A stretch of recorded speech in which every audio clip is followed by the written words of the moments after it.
Hello. നമുക്ക് ആരോഗ്യമില്ലെങ്കിൽ നമുക്ക് ഒന്നും ഉണ്ടായിട്ട് കാര്യമില്ല. ഞാനൊരു കഥ പറയാം.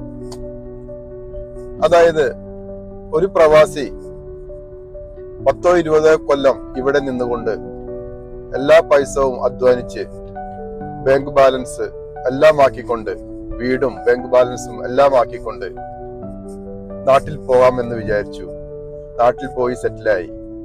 അതിനുശേഷം ആരോഗ്യം ശ്രദ്ധിക്കാത്ത പ്രവാസിയാണെങ്കിൽ ഒരു കൊല്ലത്തിന്റെ ഉള്ളിൽ മരണപ്പെടുകയാണെങ്കിൽ ഈ 20 കൊല്ലം അവൻ അധ്വാനിച്ചതും എല്ലാത്തിനും എന്ത് കാര്യമാണുള്ളത്? ഒരു പ്രയോജനവുമില്ല. നമ്മൾ ഈ ലോകത്തു നിന്ന് പോയാൽ ഈ പൈസ കൊണ്ടും നമ്മുടെ സമ്പത്ത് കൊണ്ടും നമ്മുടെ പ്രതാപം കൊണ്ടും ഒരു പ്രയോജനവുമില്ല. അപ്പോൾ നമ്മൾ ആദ്യം ശ്രദ്ധിക്കേണ്ടത് നമ്മുടെ ആരോഗ്യത്തെയാണ്.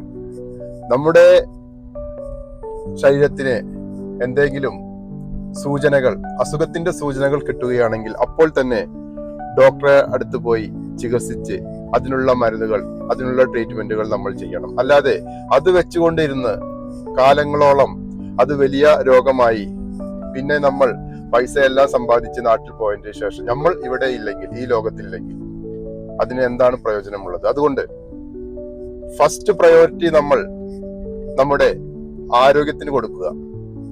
അത് ഉണ്ടായിട്ട് എന്തും ഉണ്ടായിട്ട് കാര്യമുള്ളൂ. എല്ലാവർക്കും അറിയുന്ന കാര്യമാണ്. പക്ഷേ ചില ആളുകൾ ഇപ്പോഴും അങ്ങനെ ചെയ്യുന്നുണ്ട്. ഇവിടെ തന്നെ പ്രവാസത്തിൽ